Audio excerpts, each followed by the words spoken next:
يا لسلسي بيتي يا لسلسي بيتي يا لسلسي بيتي وفي النقبيل بيتي يا لسلسي بيتي يا لسلسي بيتي يا لسلسي بيتي وفي النقبيل بيتي شغلي وفندي ما يا ورمي لكوتي شنتاتنا درياتي مما قلم بيكوتي شغلي وفندي ما يا ورمي لكوتي شنتاتنا درياتي مما قلم بيكوتي يا لسلسي بيتي يا لسلسي بيتي يا لسلسي بيتي وفي النقبيل بيتي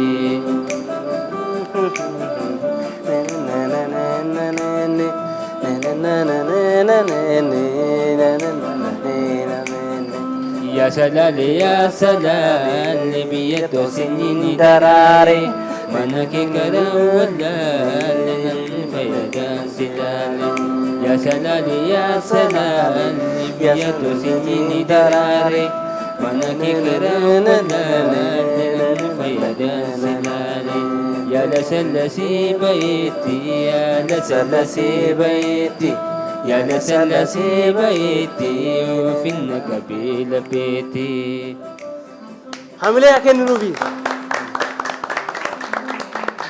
باية نو بشان نسيسي غلالشا كينيا جينانوس يفيو حملة نساف جينانوسينس ديف lamaan keessan iyyuu baay'ee galatooma muuziqaa bareedaa dhaggeeffachiistanii egaan kabajamtoota daawwattoota keenya ayyaana qillee kan bara 2018 sababeeffachuutiin qophiin addaa simbiraan qaqqabsiisaa jirru kan itti fufee jirudha. Qophii addaa keenya har'aatiin immoo egaa yookiin immoo qophii ayyaana qillee kanaan qophii ajaa'ibsiisaa tokko kan nuti qabnu. Ayyaanni qillee guyyaatti namootni hanga hangoomna isaanii akka fedhii isaaniitti kennaa waliif gumaachanidha jennee turre. Maal keessummoonni kun immoo eessaa dhufanii dheenyuuf haa qabannee jirra. Egaa Eden ayyaana qillee jechuun matuma isaatiinuu ayyaana kennaati. Ayyaana kennaati dhameeti kan yaadamu. Yesuus Kiristoos gaafa dhalatus bakka sanatti dhaqamee kennaawwan urgooftuu adda addaa kennaawwan adda addaa. Xaanaa fi karbee warqee dabalatee gumaachameeraa fi Yesuus Kiristoosis immoo ilmaan namaa hundumaa fi kennaa abbaarraa kennamedha jedha caaffanni mana qulqullummaa mana kiristaanaa. Eeyyanii kanaaf egaa ilmaan namaa hunda fayyisuudhaaf kennaa dhala namaatiif kennames jedhamees amanama waan ta'eef kana bu'uura godhachuudhaan nutis namoota kennaan addaa kennamee fi baay'ee kan namatti tolu kan nama gammachiisu qaroon ija isaanii kan deebi'eef namoota akkasiillee keessummoota akkasii qabna. Kanaaf egaa kanatti kan xiyyeeffannu jechuudha. Dargaggoonni as lamaan arginu kun qaroon isaanii hin argu ture. Booda garuu bileeniin ijaa kennamee fi har'a qaroon ija isaanii deebi'ee fi hojii adda addaa hojjechuudhaan tiiktookii hojjechuudhaan kan beekamanidha. Qaqqaaliiwwan keenya. Kennaan kana caalu maaltu jira? Dhugumayyuu guyyaa irraa sirriitti wanta ibsudha. Guyyaan guyyaa kennaati jenneerra. Kennaa maaliin iyyuu bakka hin bu'amne agartuun ofii namaaf deebi'u jechuun waan guddaadha. Isinis immoo kanaaf waan carramtaniif baga gammaddan jenna. Gama birootiin immoo keessummaa keenya waan taataniif ayyaana qillee kan bara 2018 AMN Plus waliin kabajachuu fi eeyyamamoo waan taataniif baay'ee galatoomaa isiniin jenna. Akkasumas immoo gamanaanis jiru waldaa qaama miidhamtoota Oromiyaarraas akkasuma ni qabna. Obbo Seed jedhamu gara boodatti yaada isaanii bal'inaan sirriitti hin taphanna. Ni taphanna. Akkasuma immoo baankii dhiigatii fi tishuuwwan Itoophiyaarraas immoo keessummaa ni qabna. Dargaggoota kennaa addaa qaban kan qaroo dhabeeyyii ta'an kan jalqaba irratti sirba kana nuu sirbe Daawit Darajjee irraa kaasee Daani'eel kan jedhamus ni qabna. Isaanis gadduu gadduutti kennaa addaa isaanii nu biraan gahaa. Tumaata kan waliin taasisnu ta'a jechuudha. Dabalee Gaaradoo fi Eedem Fiqaaduu. Eedem Fiqaaduu meeshaa muuziqaa taphachuudhaan. Kanaaf egaa daawwattoota keenya baay'ee namatti tola egaa ayyaana qilleetii mana keessan teessanii AMN Plus kan daawwataatii jirtan qophii bashannanaa keenya har'aatiin immoo egaa keessumaa kennaa addaa kan ta'e qaroon isaanii deebi'ee fitooyi argaa waliin turumaa taasisna jechuudha. Baay'ee isin galateeffannaarra deebiidhaan baga geessan isiniin jenna. Tolemee sirraa jalqabna bakka jiraattu waliin daawwattoota keenyan wal bariitii achi eegallu. Kan jiraadhee kan guddadhee asuma Shaggar keessatti qaroo koo gara dhabaatti kan deeme ijji koo tokko kan bitaan daa'imummaadhaan waan addaan alarjiikii kan jedhamu jira isaan laaluu dadhabee ture.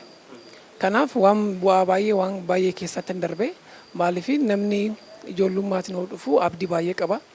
Barumsa hin barata akka iraasaa bahee galuu barbaada waan sana immoo ta'uu hin dandeenye. Kanaaf waan baay'ee rakkachaan ture. Kanaaf waan nama gaddisiisu keessa immoo qorichaadhaan fayyuu hin danda'u. Dirqama namni ija baankii Itoophiyaa deemee dirqama qaroo isaa waadaa galee namni isaa lubbuu isaa darbu maatii isaa jechuudha. Namni kun lubbuu isaa darbee jira. Isin bira immoo dhufee qaroo isaa waadaa galee jira jedhanii bilbilanii isaan waamanii qaroo isaa isaan irraa fuudhee nurratti godhamaa jechuudha. Yeroodhaan fayyoo dandeenyu ija qaroo dhabuu kanaan baay'ee waan bu'aa baay'ee keessa darbinee jirra. Tokkoffaan xiinsammuudhaan waan baay'ee keessa darbinee jirra. Daa'imman Minilik Referral Hospitaal ture dura kan deeme achi baankii achi booda dhibee kee qaroodha qaroon dirqama jijjiiramee dhufuu qabaa kan jedhu natti himame achi booda ija baankii Itoophiyaa deemee waan hubannoo nutti kenname ijji maal jechuudha namarra akkam godhamee isinirra godhama kan jedhu piroosesii adda addaa maal akka barbaachisu maaliif qaroon yoo namatti kennamu waan baay'ee keessa darba.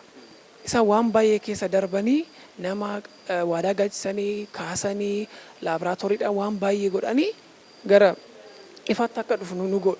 Kanaaf waan bu'aa baay'ee keessa bahu. Kanaaf Daa'imman Minilik Referral Hospitaaliin hojjetame amma gara waggaa 13 gara waggaa 12 darbeen jira. Ayyaanni qillee keenya guyyaa irraa egaa paakeejii guutuu qaba. Warri sagalee kiiloolee jiru, warri kennameef jiru, iji kan arjoomameef jiru, as bira immoo warri walaloodhaan isin bohaarsinaa jedhan jiru. Kanaaf Daani'eel garanatti dhufeeti immoo walaloo nu dhiyeessa. Gaaraa fi hallayyaa meeqa buunee baanee riqicha galaanaa hedduu yaadaan ceenee waaqaaf as qaqqabnee har'a geenyan seene jiraannee argine wanta duraan feene. Anis hin daganne nagaa isin gaafachuu tasanaan himalee bidiruun gammachuu rabbitu nuuf kenne carraa lubbuun jiraachuu kanaafuu hin dhiisnu galata isaaf galchuu. Dhiqadhee dibadhee asitti argameera ashamaa akkam jirtuu isiniin jedheera baga gammaddanii anis gammadeera waa isiniin jechuuf carraa argadheera. Keessummoonni keenya hundumti keessanii fagoo fi dhiyoodhaa kanneen as jirtanii ashamaa akkam jirtuu hundumti keessanii an haa dhufu jenna baga nagaan dhuftanii an haa dhufu jenne baga nagaan dhuftanii. Yaa ayyaana waggaa ayyaantutu argaa gadaanis gabbinaa caffeenis ni margaa walitti dhaammadhaa jaalalaa fi nagaa hamtuu sun hin tuqin horaatii dagaagaa. Kallattii hundumaanuu golee arfanirraa foolin ayyaanaa buubbisaa firaaf lammiin hunduu waamee wal dubbisaa. Lafa dhiitee sirbee gammachuudhaan shubbisaa wajjin nyaatee dhugee jaalalaan wal eebbisaa. Ollaan wal waammatee wal wajjin taphataa isa wal lolellee walitti araarfataa. Anaa dhufu jedhee keessummaa simataa hamtuu nurraa qabi jedheetu waaqa isaa kadhataa. Eeyyee si kadhanna yaa Rabbi kadhaa keenya dhaga'i kan baranaan nu geesse bara dhufuun nu ga'i rakkina hammaataa gaaraa fi bu'aa ba'i atumaan dadhabdu nu fuunduraa haxaa'i.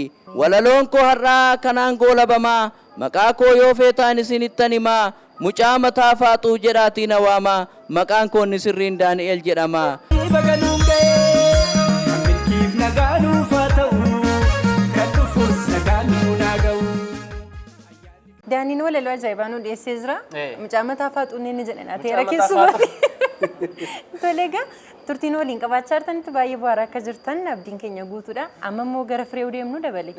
Mee firee immoo eessatti akka guddatee fi yeroo akkamii rakkoo ijaatiif akka saaxilamee ture nuuf kaasachuudha. የአይን ብሌን ንቅለ ተከላ የተሰራልኝ ወጣት ነኝ። እንዴት አጋጠመኝ ለሚለው ነገር ani dargaggoo qaroon ijaanaaf jijjiirame balaa tasaan iji koo badee ture baaleetti motora oofaa osoo hin jiruun motorarraa kufe yeroo sana mukni ija koo na waraane yeroo sanatti yaala argadhus agartuun ija koo dadhabaa dhufe hojii cimaa hojjetaan ture boqonnaas waan hin qabneef yaala hagas gaarii ta'e hin arganne hojii daldalaa keessa waanan tureef xiyyeeffannoon koo maallaqa ture agartuun ija koo garuu miidhamaa suuta arguu dadhabaa dhufe waan kana maatiin koollee hin beekan ture hiriyoota koo muraasa qofatu beeka ture maatii dhibbisuu waan hin barbaanneef maatittis himee hin beeku hojii motora oofuu hin dhaabne hojjechuu ittan fufe utuman akkasiin wal'aansoo wal qabaa jiruu rakkoon na mudate natti cimaa dhufe osoon oofaa jiruu kufuunee gale ujummoo keessattiin kufa konkolaataanan walitti bu'a waaqni na eegee garuu homaan taane hiriyoonni koo maaf yaalamtuu yeroo naan jedhan waa'ee koo anaaf dhiisaa jechaanin ture amma maatiinis narratti baraa dhufan obboleettiin koo ati maaf yaalamtu deemiiti ilaalami naan jette sana booda baalee ka'ee gara magaalaa Finfinneen dhufe hospitaalota dhuunfaa hedduutti ilaalameera kun abdiin qabu leensiin miidhaginaaf ta'u qofti haa godhamuuf yaanni jedhu ka'e baankii ijaa kan jedhamu jira hospitaala daagmaawii minilikitti maafin ilaalamtuu naan jedhan sa'aadhumaatti achi deemeen galmaa'e waaqa galanni haa ga'u naaf milkaa'ee namoota osoo lubbuun hin darbiin qaroo ija isaanii arjoomuuf waadaa galanirraa qaroon naaf jijjiiramee hospitaala daagmaawii minilikitti agartuun ija koo naaf baname. የአይን ብሌኔ ብርሃን አግኝቼ እንደዚሁ ከህይወታቸው ሳያልፍ በፊት ቃል የገቡ ሰዎች ህይወታቸው ካለፈ በኋላ ደግሞ ብርሃናቸው ከተነሳ በኋላ የኔም ብርሃን ተመለሰ በዳግማዊ ምኒልክ ሆስፒታል ማለት ነው።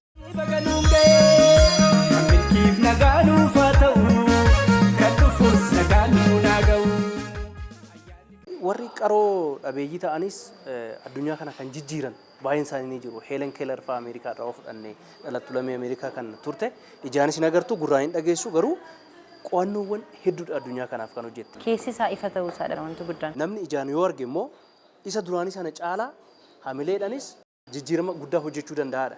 Amma waggaa meeqatti tureeti rakkoo sana keessa kan turte? Xiqqoodha waan baay'ee keessa darbeen jira maaliif hiriyaa koo bayoo taphatu waan hin taphadhu barmanan ta'a kanaaf waan baay'ee keessa darbe waan baay'ee immoo kan na gammachiise ilaaluu danda'u jedhamu yooma ilaaladha kanaaf maalinni qaroon jijjiiramee booda guutumaa guutuu ijji koo bitaa kan jiru laaluu calqabe achi booda gara barumsaatti galee dippiloomaa koo argadhe digirii koo argadhe achi booda immoo hojii argadheen jira. Baay'ee baay'ee mata ragaa kennaa ayyaana qillee irratti kennaa akka kanaa kennaa baratamuu qabudha. Kennaa baramuu qabudha. Kennaa jechuun. Namni erga darbee booda erga du'ee booda nama biraa jiraachisuu akka danda'u nama biraa akka gargaaruu danda'u kan namatti agarsiisudha. Meesumaan wal qabsiisnee tooyi yeroo baay'ee qaama miidhamtootarra rakkinoonni adda addaa ni gahu. Akkaataa kanaan warri gargaaranis jiru warri immoo qaama miidhamtoota baay'ee hin hubanne ni jiru. Obbo Said immoo biiroo dhimma hojjetaaf hawaasummaa Oromiyaa keessallee jiru akka waldaa qaama miidhamtoota Oromiyaattis immoo egaa itti gaafatama isaaniirraa ka'anii immoo qaama miidhamarra waan gahu isaan gaafanna. Egaa waan isaanirra gahu tarii immoo kunuunsi isaaniif taasifamuu qabu maal ta'uu qaba nama isa kanirraa addatti kunuunsa addaa ni barbaadu kunuunsa akkamii isaaniif godhamuu qaba waan jedhu itti dabaltanii nuuf kaastanii. Ormus waggaa 10 olii hojii mootummaa keessa turee jira. Amma dhugaa dubbachuuf baay'ee natti tole waan ajaa'ibaati. Biyyi keenya sadarkaa kanarra geessee uummanni keenyas dammaqiinsi isaa dabalee gartee du'a booda jiruu addunyaa biraati. Nama biraa immoo jiraachisuu ni danda'ama jedhamee akka dhaabbataatti dhaabbileen fayyaa keenyas cimanii daa'imman qaroo dhaban kana deebi'anii qaroo kennuufii danda'u waan guddaadha. So kana jajjabeessuu qabna jechuudha. Gama dhimma qaama miidhamtootaa fi mirgoota fayyadamummaa isaaniitti ennaan deebi'u biyyi keenya sadarkaa idil addunyaatti konvenshinii waliigaltee qaama miidhamtootaa jedhamutu jira. Biyyi keenya mallatteessiteerti. As keessatti sadarkaa mirgaatti fi fayyadamummaa qaama miidhamtootaa mirkaneessuuf seeronni labsiileenii fi tarsiimoon sagantaaleen mootummaan diriirsu fayyadamummaa qaama miidhamtootaa akka waliigalaatti mirkaneessudha. San keessa tokko immoo amma dhimma fayyaa wajjin wal qabatu kan waahillan keenya qaroo dhabanii qarootti deebi'an jechuudha. Kan argachuunis as keessatti ilaalamu waan ta'eef hamma danda'ametti uummanni keenya dammaqiinsa hubannoo qabaachuu qaba. Maaliif talaallii argachuu dhabuudhaan kanneen qaroodha ta'antu jiru. Baay'ee talaallii jechuun baay'ee waan salphaa ta'edha. Garuu hubannoo argachuu dhabuun hanqinni hubannoo hammam hawaasa keenya akka miidhee fi dhiibbaa guddaa akka irraan dhaqqabsiise muuxannooleen amma waahillan keenya kaasan guddaadha waan ta'eef tokkoffaa wanti hojjetamuu qabu sadarkaa mirgaatti labsiileen tarsiimolee fi sagantaaleen mootummaan diriirsan dhaabbileen mootummaa fi miti mootummaa dhimma kanarratti hojjechuu qaban. Inni biraa miidiyaaleen amma hojiin isa hojjetan kun baay'ee jajjabeeffamuu qabu. Hawaasa keenya barsiisuu qabu jechuudha.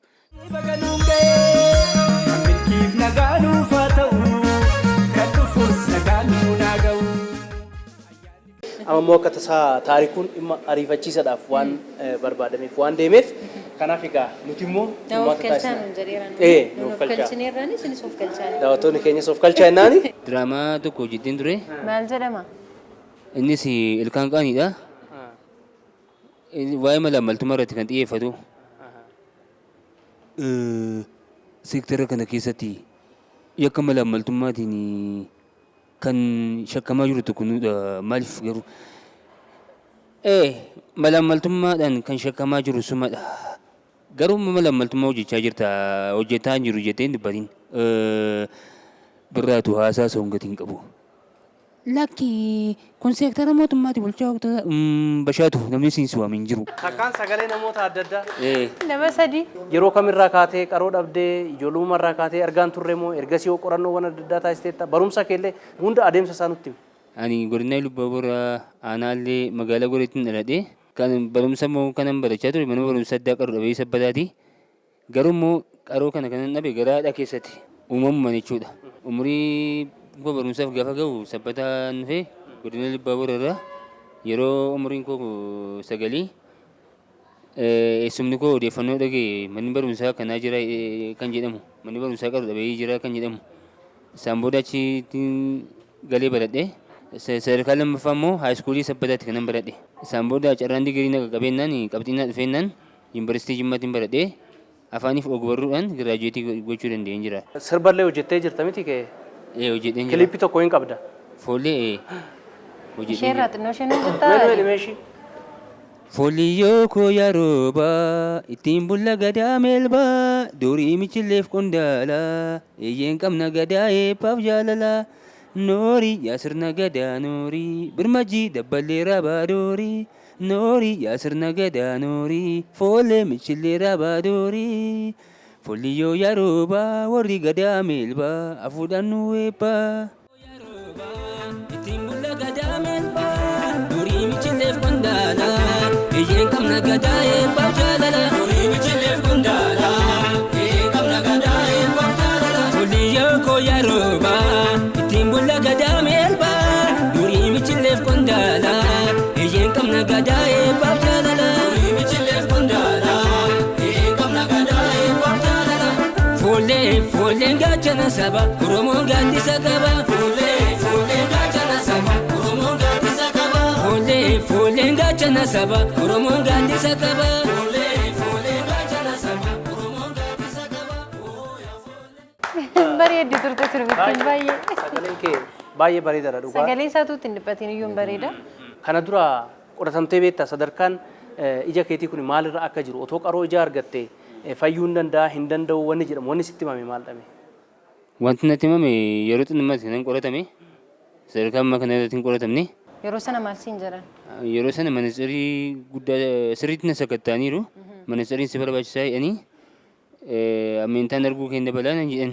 Har'a immoo ijoollee kana yeroo argitu immoo dargaggoota har'a qaroon ijaa kennamee fi isaanii arjoomame ijji isaanii baname kana gaafa agartu immoo maaltu si keessatti uumame deemtee qoratamuudhaaf wanni kaka'umsa si keessatti uumame? Kuni hamalee guddaadha. Garuu illee kana boodan fayyaa kan jedhutu gaafa natti ta'etu malee. Dursanii abdii kutanii waan tokkotti deemuun hin danda'amu. Danda'amu. Garuu immoo baay'ee gammadeen jira. Namni ija isaa nama kennu jira kan jedhu kanaafuu gaaffiidha. Baay'ee nama gammachiisa. Anamtuu ilaalamuudhaaf fedhii guddaan qaba. Mee itti deemee tan ilaalama miigaa. Baay'ee si galateeffannaa Kanaafuu daawwitii. manneen barnootaa soorata barbaadanidha. Nama barbaachisaadha. Gacarraa kanaani. Warra hojjechiisuu barbaadu kamiyyuu Eeyyee. walaloo baay'ee danda'a. Eeyyee. Sirba baay'ee danda'a. Nama ogbarruuti. Baay'ee bareedaadha. Onnataadha akka ka'umsa qaba. Baay'ee. Kanaafuu atis immoo daawwit kan itti aanuun immoo egaa qorannoo gaggeessitee qorannoo taasistee sadarkaa isaa irra jiru otoo bartee immoo baay'ee Baay'ee bareeda. barbaachisaadha. Baay'ee nu galatoomii. Galatoomaa isinis. Baganuun ga'ee milkiif nagaa nuufaa ta'u kan dhufuus nagaa nuu naa ga'u. Baankii dhiigatii fi tishuuwwan Itoophiyaa irraa immoo hojjettuu teeknikaa olaantuudha. Isaanii akka waliigalaatitti baankiin dhiigatii fi tishuuwwan Itoophiyaa maal hojjeta akkaataa kamiin hundaa'e kan jirutti immoo yaada isaan gaafanna. ከዚህ በፊት የኢትዮጵያ ደምና ህብረ ህዋስ ባንክ ተብሎ ስያሜውን ከማግኘቱ በፊት ላለፉት 20 እና 21 ዓመታት የኢትዮጵያ የአይን ባንክ እየተባለ Baankii dhiigaa fi tiishuuwwanii maqaa jedhu utuu hin argatin dura baankii ijaa jedhamee beekama ture. Arjoomtota hedduurraa nageenyaa fi amansiisummaa qaroo ijaa mirkaneessuun qaroo ijaa walitti qabuun namoota qaroon ija isaanii bade bakka buusuun namoonni hedduun qaroon ija isaanii akka banamu taasisaa ture. Arjoomtonni gaafa lubbuun jiran waadaa galanii gaafa lubbuun darban ammoo maatiin odeeffannoo nuuf kennee deemnee qaroo ijaa fuuna. Qaroon ijaa ni fuudhama yeroo jedhamu namoonni baay'een akka waan ijji guutuun fuudhamuutti ilaalu. Akkasutu hin taane qaroo ijaa jechuun ishee gubbaarra jirtu ishee gubbaarratti mul'attudha. Isa sanatu fuudhamee qulqullinni isaa ilaalamee laaboraatooriin mirkanaa'ee nama qaroon ija isaa hin agarreef hojjetama. Hojiilee bal'aatu hojjetama. Amma baankii dhiigaa waliin walitti makamee ol guddatee gurmaa'uun baankii dhiigaa fi tiishuuwwanii jedhameera. Kana jechuun dhiigaa fi ija qofarratti utuu hin taane tiishuuwwan kanneen biroorrattis ni hojjeta jechuudha. Hubannoo kennamaa tureen lakkoofsi namoota waadaa galanii dabalaa dhufeera. Ta'us ammallee hojii guddaatu hafa. Namoonni hubannoo gahaa argachuu qabu. Ergan du'ee booda namoota biroof ta'uu nan danda'a jedhanii yaaduu qabu. Hanga ammaatti waggoota 23 keessatti gara namoota 3,700 qaroon ija isaanii jijjiiramee fi agartuun ija isaanii kan baname. እስካሁን ድረስ እንግዲህ በ23 ዓመታት ጊዜ ውስጥ ከ3700 አካባቢ ሰዎች ናቸው የአይን ብሌን ንቅለ ተከላ ተሰርቶላቸው ካለማየት ወደ ማየት የመጡት ማለት ነው። Baganuun ga'ee milkiif nagaa nuufaa ta'u kan dhufuus nagaa nuu naa ga'u. እንግዲህ ደም ስንሰጥ እናትን በወሊድ ምክንያት ደም የፈሰሳትን እናት ከሞት እንታደጋለን። Namni tokko dhiiga isaa arjoomee haadha deessuu takka gaafa du'a oolchuu itti gammada. Lubbuun waan jiruuf gammachuu sana ni hirmaata. Kan qaroo ijaa garuu erga lubbuun darbe waan ta'eef gaheen maatis murteessadha. Nama qaroo isaa waadaa galee lubbuun darbe sanarraa qaroo fudhachuuf maatiin eeyyamamoo ta'uu qabu. Namni sun erga du'een booda siidaa dhaabuufiirraa qaroo ija isaa arjoome eeyyamanii akka nama jiraachisu taasisuutu caala. Siidaan kana caalu hin jiru. Namni tokko qaroo ija isaa lamaan arjoomuun namoota lamaaf ifa kennuu danda'a.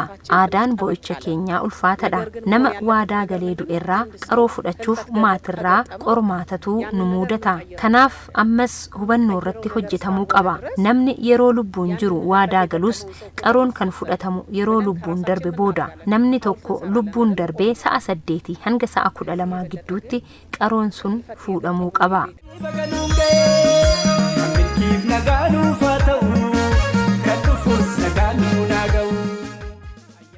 Qophii ayyaana qilleensaa beeffachuutiin simbira qaqqabaa jirudha kan daawwachaa jirtan kabajamtoota daawwattoota keenya ammallee turtiin keenya gaatti fufee jira.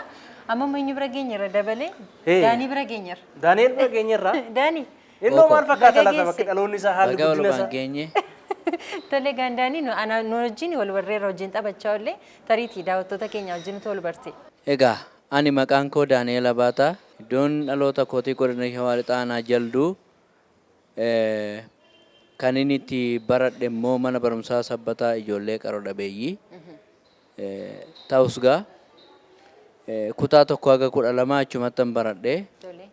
Kutaa 12 immoo milkiin xumureen gara Yuunivarsiitii Haromayaa seenee muummee afaanii fi ogbarruutiin digirii koo hojjetadhee ba'e.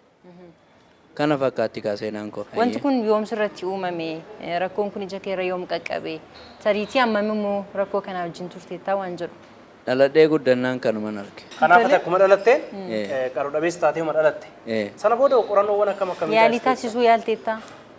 Yaa'u erga wanti kun ta'ee dhaladhee ji'a tokkoon booda rakkinni akkanaa kun maatiin koo ilaalanii isa booda gara mana yaalaa hedduu dhaqeera. Mana yaalaa hedduu dhannaan kun infekshinii gadaamessa keessatti uumamedha waan ta'eef wanti godhamu hin jiru. Fallati qabdu mana barumsaa sabbataa ijoollee qaroo dhabeeyyii gaafa inni guddate galchii jedhaniin. Umrii kee meeqattidha kun? Yaa'u umrii koo 7 naqee ergan naqees immoo wanti addaa wanti na mudates immoo hin jiru garuu maatii dhiiga ijoollummaarraan kan ka'e yaaddoon maatiis ni jiraata ture.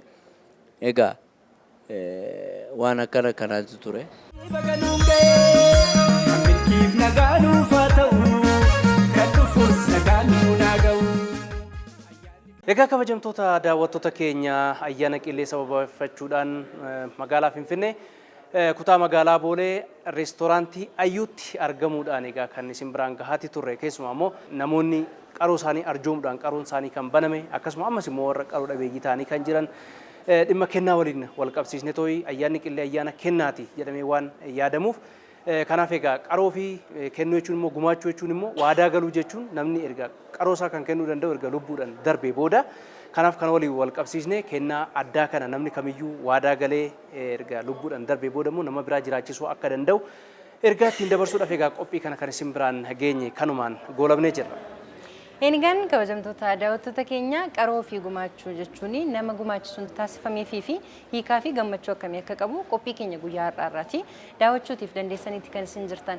Egaan qophiin addaa ayyaana sababeeffachuutiin Ayyoo reestooraantiirraati isin biraan qaqqabsiisaa turre kan egaa ammatti daawwattan ture kan fakkaatu qophiiwwan addaa ayyaana sababeeffachuutiin qindaa'an AMN Plus irraati isin bira qaqqaban itti fufuu dabalee gaaradoo fi Edan Fiqaaduun turtiinsi waliin taasisne asumarratti goolabama. Ammas irra deebiitiin bakka jirtanitti hordoftoota amantaa kiristaanaa maraan ayyaanichi kan nagaaf kan milkii isiniif haa ta'u jenna. Horaa bulaa.